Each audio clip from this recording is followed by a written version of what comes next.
মাত্র মদিনাওয়ালা নবীর আদর্শই হলো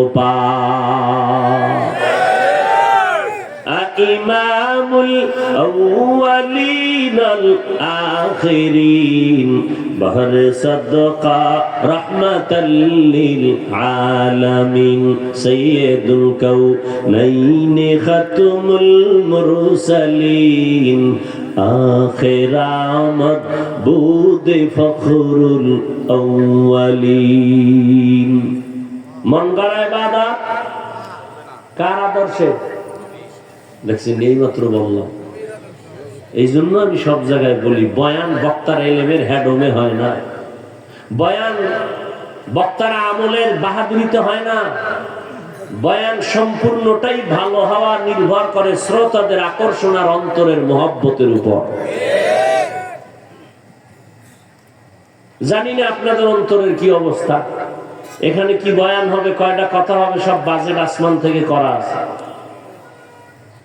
বাকি আপনাদের অন্তরের মহব্বত আর আকর্ষণ কি আল্লাহু আ'লাম। কার আদর্শে ইবাদত হবে? রহমতের নবীর আদর্শ আল্লাহর সন্তুষ্টির জন্য। এমন একজন নবী আমার, যার আদর্শ নাই বলতে কোনো কাজ নাই। বান্দা তুমি একটু পানি পান করবা পিপাসা নিবারণের জন্য, সেখানেও নবীর আদর্শ। নবীর আদর্শ মেনে পানি পান করো, ইবাদত। নবীর আদর্শ মতো জুতা পরবা, ইবাদত। দুনিয়াতে এমন কোন ব্যক্তির আদর্শ খুঁজে পাবা না যেখানে পানি পান করার নিয়ম আছে। আছে? গণতন্ত্রের মধ্যে পানি পান করার নিয়ম আছে? রাজতন্ত্রের মধ্যে, প্রজাতন্ত্রের ভেতরে নাই। রহমতের নবী সব ধরে ধরে শিখাইছেন।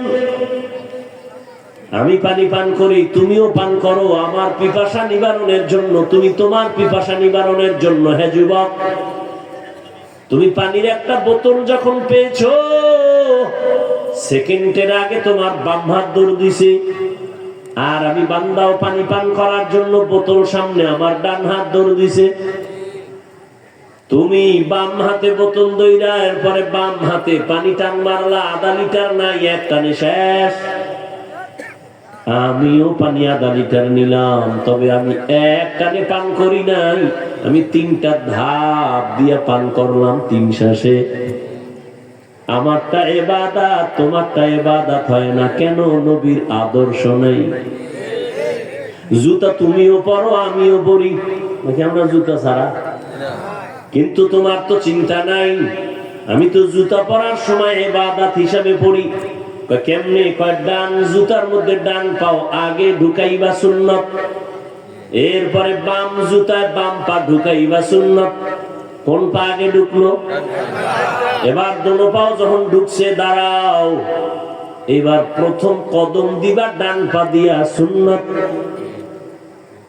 তুমিও জুতা পইরা চলো, আমিও চলি, কিন্তু তোমার ইবাদতের চিন্তা নাই, আমি ইবাদত হিসাবে চলি। এরে আল্লাহর গোলাম, বাথরুমে যদি যাও নবীর তরিকা মানিয়া, ওখানের সময়টাও আল্লাহ পাক নেক দ্বারা পরিবর্তন করবেন। যদি ইবাদত হয় নবীর তরিকায় যাও। বাথরুমে তুমিও যাও, আমিও যাই, নাকি আমগো হুজুরগো বাথরুম নাই?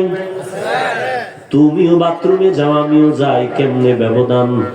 তুমি কোন পাও দিয়া ঢুকছো খবর নাই, আর আমি ঢুকার আগে দোয়া পড়েছি, বাম পা দিয়া ঢুকছি।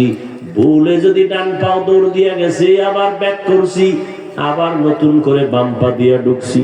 নবী বলছে খালি মাথায় খালি পায়ে ঢুকবি না বাথরুমে। আর বাথরুমে যাইয়া কেমনে বসবি নবী শিখাইছেন। বাথরুমে যখন বসবা হাঁটুর উপরে যেন কাপড় উঠে না যায়, আর বাম পায়ের উপরে ভর করে বসবা। দোয়া বইরা ঢুকবা, কারণ বাথরুম হলো শয়তানের আড্ডাখানা। টুপি ছাড়া ঢুকবা না, মাথা খালি রাখবা না, হয়তো একটা কাপড় দাও, গামছা দিয়ে ঢুকো। খালি মাথায় ঢুকবা না, খালি পায়ে ঢুকবা না, দোয়া বইরা ঢুকবি। বাথরুমে কোনো দুর্ঘটনা হবে না। অনেকে বাথরুমে দুর্ঘটনা হয় না?